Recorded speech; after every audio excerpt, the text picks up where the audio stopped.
ছেলের বয়স হলো 10 বছর, মেয়ের বয়স হলো 10 বছর, তার হাতে বাজান স্ক্রিন টাচ মোবাইল তুলে দিছে। তুলে দিয়ে বাবা মসজিদে যা নামাজ পড়ি আল্লাহর কাছে দোয়া করতেছে, রব্বানা জালাউনা। এবি বাবা ছেলের হাতে জাহান্নামের খড়ি তুলে দিয়া তোর বেবানিয়ার 5 পয়সার দাম নাই, কথা কয় না, ইস্তেরি করে থুয়ে দেবো আজকে। ও টাচ মোবাইল না দিলে সে বিষ খাইয়া মরতে চায়, ফাঁসি দড়ি হাতে নিয়ে মা বাবারে ভয় দেখায়, মা বাবারে ভয় দেখায়। মা বাবা ভয় পায়ে ফোনটা দিচ্ছে কিনিয়ে, এইভাবে ইমান কি আর রাখা যায়? কি বেদি হইয়াছে সোনার বাংলায় বন্ধুরে, কি বেদি হইয়াছে সোনার বাংলায়। ছেলে আমার খায় না খাবার, কথা কয় না মার সাথে, টাচ মোবাইল না দিলে সে গাল ফুলা বসে থাকে। এইভাবে ইমান কি আর রাখা যায়? কি বেদি হইয়াছে সোনার বাংলায় বন্ধুরে, কি বেদি হইয়াছে সোনার বাংলায়। মা বাবা টাচ মোবাইল কিনে দিয়ে রাত 12টার সময় জানলার দরজা খুলে দেখে, দেহি ছেলে কি করে। ওই যে রাত 12টার পরে বাপ মাও জানলা খুলেছে রয়, ছেলে টাচ মোবাইল হাতে নিয়ে মিষ্টি মিষ্টি হাসি দেয়, মোবাইলে চুমো দেয়। ছেলে সারা রাত জাগে, ছেলেটা যাচ্ছে সুখয়ে, ছেলেটা সারা রাত জাগে, ছেলেটা যাচ্ছে সুখয়ে। এইভাবে ইমান কি আর রাখা যায়? কি বেদি হইয়াছে সোনার বাংলায় বন্ধুরে, কি বেদি হইয়াছে সোনার বাংলায়। রাসূল বললেন ইয়ার ফলিন বিদ্যা উঠে যাবে, ইয়াকসুরুল জাহিল জাহিলি তবস্থিত হবে। সেই অবস্থা আজ বাংলার জমিনে হয়ে যাচ্ছে, সিল্লাকন ঠিক কিনে। এই যে আজকে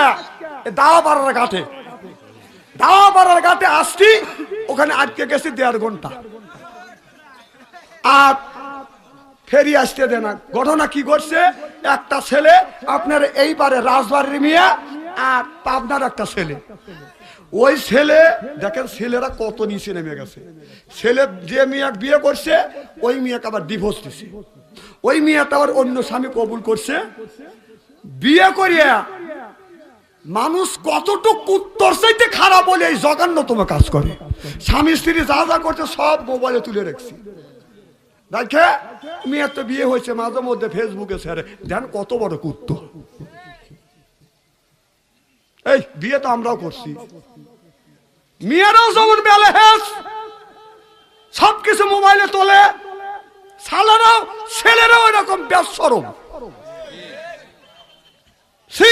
নিজের বউ তো তোর সব কিছু দেখতেছিস, আবার এইটা এই মোবাইলে তুলে তো চা দেখা লাগবে, তুই চারটে গা আল্লাহ ই তোর দেখছি, এইভাবে তোর দেখি নাকি।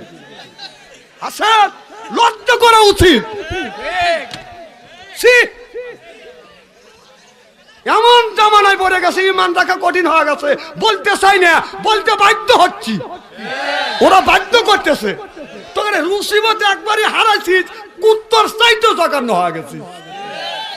নিচে নামতে নামতে এত নিচে নেমে গেছে যা ভাষায় বর্ণনা করা যায় না। আপনার গরুর কি হাট এটা? এখানে গরুর হাট আছে না? কি হাট? হাবাসপুরের গরুর হাটে এক মুরব্বী গেছে গরু কিনবে কাছে দালালের শখ করে পড়িয়ে কিনছে বকন গরু, গুড়া আইরে গরু দিছে। আইরে গরু বোঝেন না? কারণ গরু নিয়ে আসতে রাত 9টা বেজে গেছে। 9টা যখন বেজে গেছে, আগের জামানে একটা নিয়ম আছিল, গরু কিনে আনলে পায়ে পানি দিছে না? এটা হিন্দুদের প্রথা। এখন কি দেয়? এখন আর দেয় না। গরুর পায়ে যখন পানি দিছে, গরু গপ গপ করে মাঝখান দিয়ে পেশাব করে দিছে। তা বলতেছে, ও সালমার আব্বা, কি হয়েছে? কানলে তুমি গাবি গরু পেশাব করবে পিছন দিয়ে না মাঝখান দিয়ে গপ গপ করে পেশাব করে। বিশ্বের রোড সাজতেছে তো, রাস্তাঘাট ভালো না, জাকির জাগা বাসা নিচে নেমে গেছে। বলতেছে জাগা বাসা নামলে কি এতই নিচে নামে নাকি? এখন টাকা দেহে যে বড় বড় 2টে বিলছি। তোমরা যুবক, তোমরা যুবতী, তোমাদের মতো এক সময় আমরাও যুবক ছিলাম, আমাদের স্ত্রীরাও যুবতী ছিল, এরকম জঘন্যতম কাজ আমরা কোনোদিন করিনি। হালাল স্ত্রী আর সেই জিনিস তোমরা ফটো তুলিয়া এরপরে ছবি তুলিয়া এটা রেখে দিস, তোকে লজ্জা করে না? তোদেরকে মরতে হবে না, আল্লাহর কাছে কি জবাব দিতে হবে না? কথা কর না কে? সেই মিয়া লিয়া যায়া ওই পুলিশ লিয়া ধরিয়ে লয়া এখন ফেরিয়া ফেরি দেয় না। আবার সেটা ধরা পড়ছে, ছেলের বাবা কি বুক বুলাতেছে, তোর লজ্জা করে না? হ্যাঁ, তোর ছেলে এত বড় জঘন্য কাজ করছে আর হি করে আসতেছে, তোর দাঁত ফাটা ভালোই মনে হয়।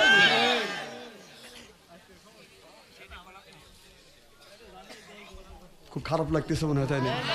আমি আপনাদের খালি গালি দিচ্ছি, আপনারা খালি হাসিয়ে উড়ো দিচ্ছে। আল্লাহ এদের বিনি হিসেবে বেহেশতে দিও, আমিন কোন।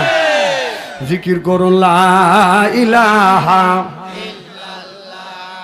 লা ইলাহা লা ইলাহা।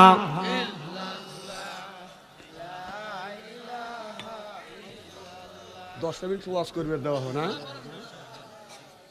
থামেন আর বাবার বাড়িরা জিকির করো।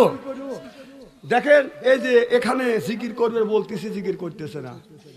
পীর সাহেবের বাড়ি দেখেন না কতগুলি পীর সাহেব আছে, পীর সাহেবের আগে কত ভালো ভালো আলেম কত সুন্দর করে কথা বলে, একটুকু মন গামে না, খালি লোকেরা টাকা থাকে।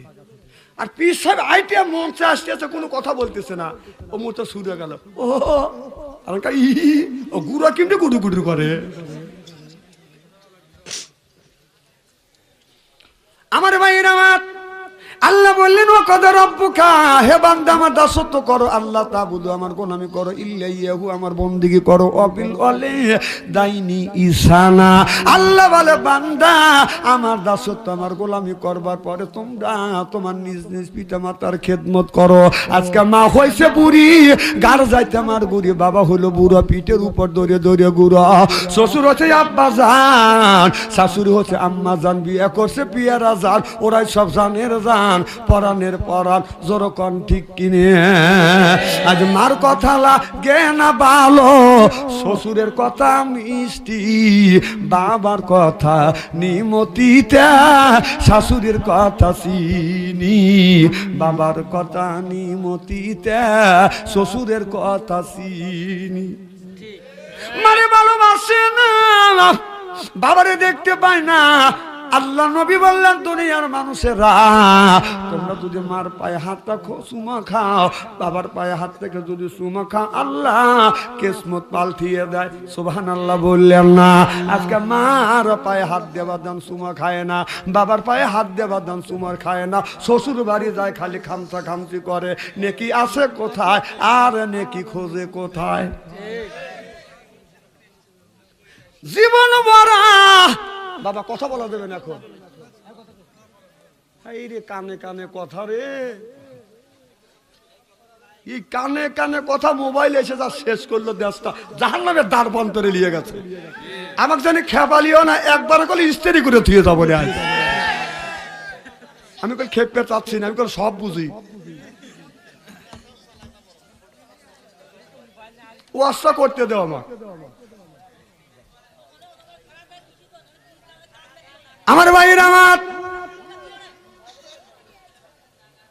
ভালো করে লক্ষ্য করে শুনুন, এ যুবক, মার সাথে সুন্দর ব্যবহার করো, বাবার সাথে সুন্দর ব্যবহার করো। মা যদি আল্লাহর কাছে হাত তুলে যদি দোয়া করে, আল্লাহ আমি আমার বেটার উপরে রাজি, সঙ্গে সঙ্গে দোয়াটা বিদ্যুৎ বেগে আল্লাহর দরবারে কবুল হয়ে যায়।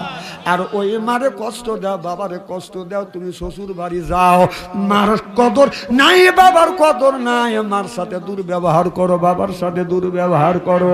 একটু ভালো করে লক্ষ্য করে শুনো ও যুবক, মা খুশি আল্লাহ খুশি, সুবহানাল্লাহ বললেন না?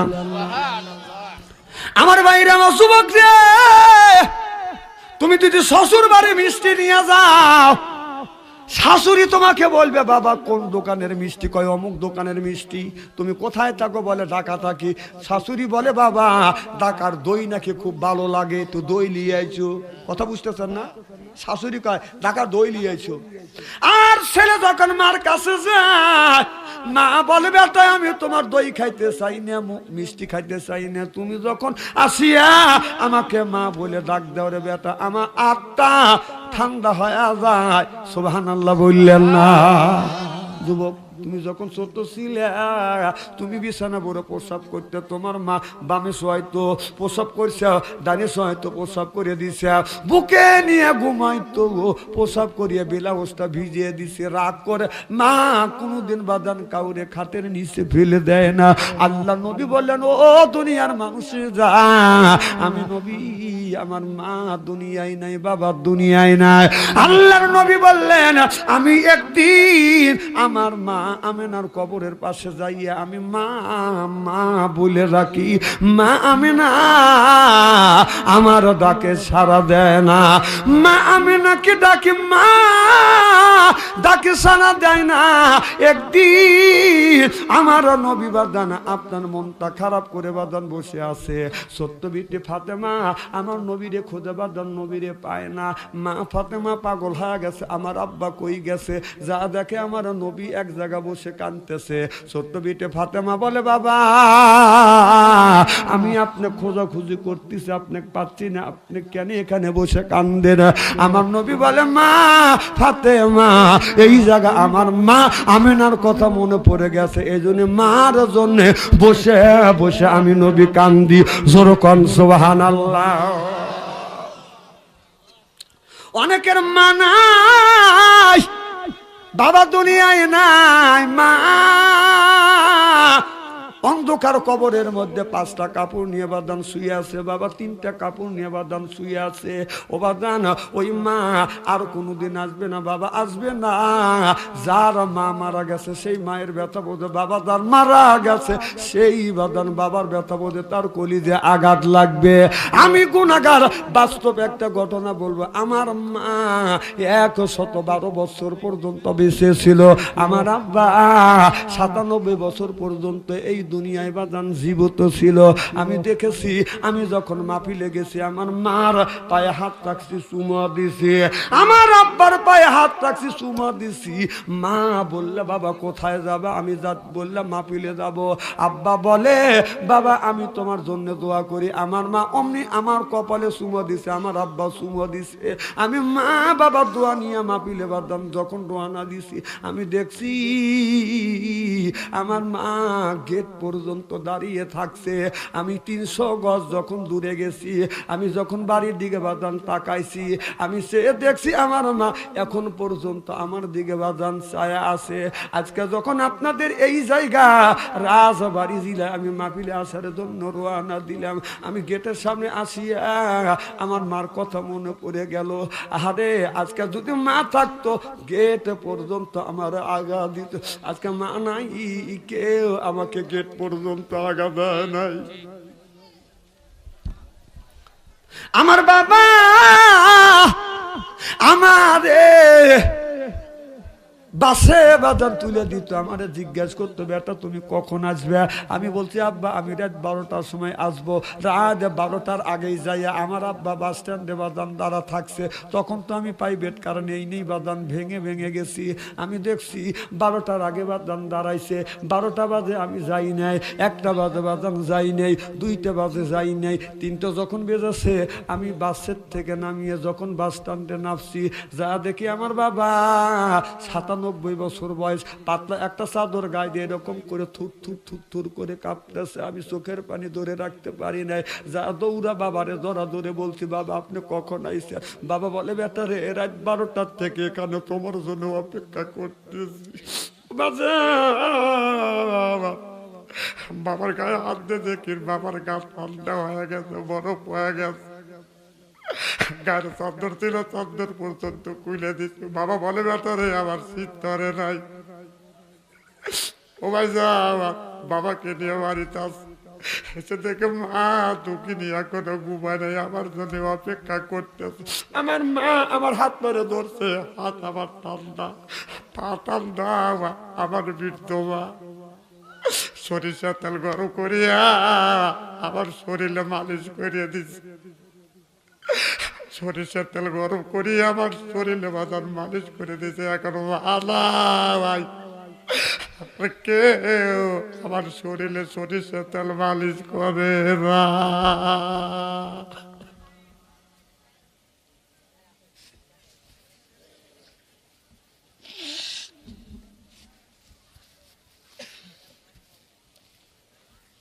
জন্মানায়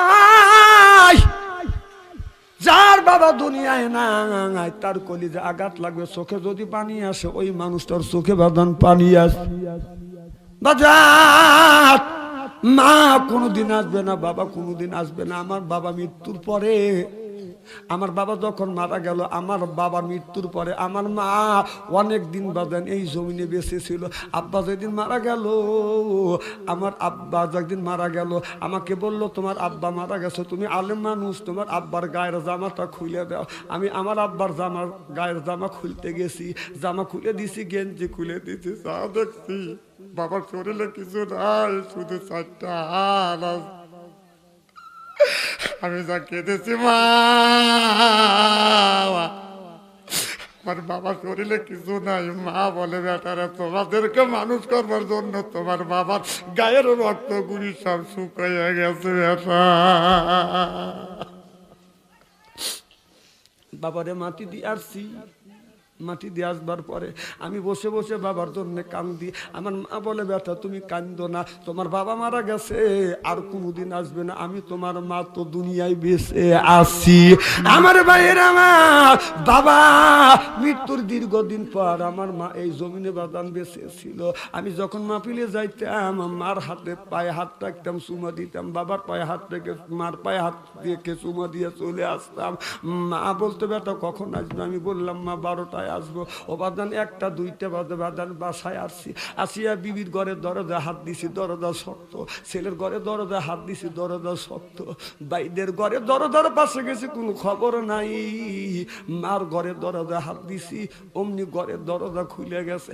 যা দেখে মা বুড়া মানুষ এখন পর্যন্ত ঘুমায় নাই। মারে যা বলছি, মা তুমি কেন ঘুমাও না? মা বলে, বেটা রে বাড়ির সব মানুষ ঘুমাইতে পারে, আমি মা আমার চোখে ঘুম আসে না। যতক্ষণ পর্যন্ত তুমি বাড়ি না আসো বেটা, এতক্ষণ পর্যন্ত আমি তোমার মা আমার চোখে ঘুমাই। আল্লাহর কসম করে বলতেছি ভাই, আমার মা যতদিন ছিল ঘরে দরজা খুলে রাখতো। এখন মা নাই, কোন ব্যক্তি কোন মানুষ আজ আমার জন্য এখন অপেক্ষা করে না। যে মানুষটা অপেক্ষা করতো, যে বাবা অপেক্ষা করতো, ওই মা 5টা কাপড় নিয়ে ঘুমিয়ে আছে, বাবা 3টে কাপড় নিয়ে ঘুমিয়ে আছে। কেমন করিয়া ঘুমাইয়া রইস আব্বা অন্ধকার আরই কবরে, শীতে রদিন টান্দা মাটিতে আব্বা রইস কেমনে তুমি ঘুমাইয়া। এ যুবক, মার সাথে বেদবি করো না, বাবার সাথে বেদবি তুমি করো না। মা খুশি, আমার আল্লাহ খুশি, বাবা খুশি, আমার আল্লাহ খুশি। আল্লাহ নবীর কাছে জিজ্ঞাসা করলেন, ইয়া রাসূলুল্লাহ, ইয়া হাবিবাল্লাহ, মা বড় না আব্বা বড়? আমার নবী বললেন আম্মা। সাহাবীরা বললেন, নবী গো মা বড় না আব্বা বড়? আমার নবী বললেন আম্মা। আর এক সাহাবী বললেন, নবী গো মা বড় না আব্বা বড়? আমার নবী বললেন আব্বা। অর্থাৎ মার কথা 3বার বলেছে, বাবার কথা আল্লাহর নবী একবার বলেছে। জোরে কোন সুবহানাল্লাহ। যুবক রে, মার মনে কষ্ট দিও না। আলিস কুরুলি ওয়ালি ওয়ালি দাইয়া ইলাইয়াল মাসি। মার মনে কষ্ট দিও না, বাবার মনে কষ্ট দিয়া মক্কা যাও, যদি বারবার বাদান হজ করো, এই হজ আল্লাহর দরবারে কোনোদিন কবুল হবে না বাদান। মার মনে কষ্ট দিয়া, বাবার মনে কষ্ট দিয়া যদি মক্কায় যাও, যদি 32 বার করে যদি হজ করো, এই হজ আল্লাহর দরবারে কবুল হবে না। মা খুশি, আল্লাহ খুশি, বাবা খুশি, আমার আল্লাহ খুশি। জোরে কোন সুবহানাল্লাহ। এ রাজবাড়ী জেলার যুবকেরা, আমি তোমাদের পায়ের নিচে হাত থেকে অনুরোধ করে বলবো, তোমার যদি টাকার দরকার হয়, তোমার যদি চাকরির দরকার হয়, তোমার যদি হায়াতের দরকার হয়, ইজ্জতের যদি দরকার হয়, তোমার হায়াত, তোমার ইজ্জত, তোমার অর্থ সম্পদ তোমার মায়ের কাছে। সুবহানাল্লাহ বললেন না? মায়ের যদি খেদমত করা যায়, আল্লাহ তিনটে জিনিস দেয়। এক নম্বর হায়াত বাড়িয়ে দেয়, দুই নম্বর আল্লাহ ইজ্জত বাড়িয়ে দেয়, তিন নম্বর আল্লাহ টাকা পয়সার অভাব দেয় না। সুবহানাল্লাহ বললেন না? যুবক, জানি না কার মা দুনিয়ায় নাই, বাবা দুনিয়ায় নাই, মা অন্ধকার কবরের মধ্যে শুয়ে আছে, মা কোনোদিন আসবে না, বাবা কোনোদিন আসবে না। কেউ যদি মা বাবার জন্য যদি দান খয়রাত করে, দানের দৌলতে আল্লাহ মা বাবারও কবরের গোরাজাত মাফ করে দেয়। জোরকন সুবহানাল্লাহ। আমি জানি না বাজান রে, হাজার হাজার মানুষের মধ্যে আমি জানি না কার মা নাই, বাবা নাই, ওই মা 5টা কাপড় নিয়ে শুয়ে আছে, বাবা 3টে কাপড় নিয়ে শুয়ে আছে। মা কোনোদিনও বলবে না বেটা রে একটা ব্লাউজ দাও, একটা শাড়ি দাও। বাবা কোনোদিন বলবে না বেটা একটা তুমি পাঞ্জাবি দাও, একটা লুঙ্গি দাও, অথবা একটা গেঞ্জি দাও। বাবা কোনোদিন চাবে না। ওই মা, ওই বাবার জন্য কেউ যদি দান খয়রাত করে, এই দানের দৌলতে আল্লাহ মা বাবার কবরে গোরাজাত মাফ করে দেয়। আমি 10 জন ব্যক্তির কাছে বাদাম 10,000 টাকা চাই। একজন ব্যক্তি বলেন, হুজুর আমার মা নাই, বাবা নাই, ওই মা ওই বাবা অন্ধকার কবরের মধ্যে শুয়ে আছে। হুজুর আমার মা আর আসবে না, বাবা কোনোদিন আসবে না। এক এক করে বাদান আমি 10 জন ব্যক্তির কাছে বাদান 10,000 টাকা চাই। আমি জানি আপনারা তো সব দিয়ে ফেলছেন। একজন বলে, হুজুর গো আমার জন্য 500, বাবার জন্য 500, 1000 টাকা। সর্বপ্রথম একজন ব্যক্তি বলেন, হুজুর আমি 1,000 টাকা দান করব। একজন ব্যক্তি হাত তোলেন তো দেখি, 1000 টাকা কে দিবেন? একটা হাত তোলেন নাই।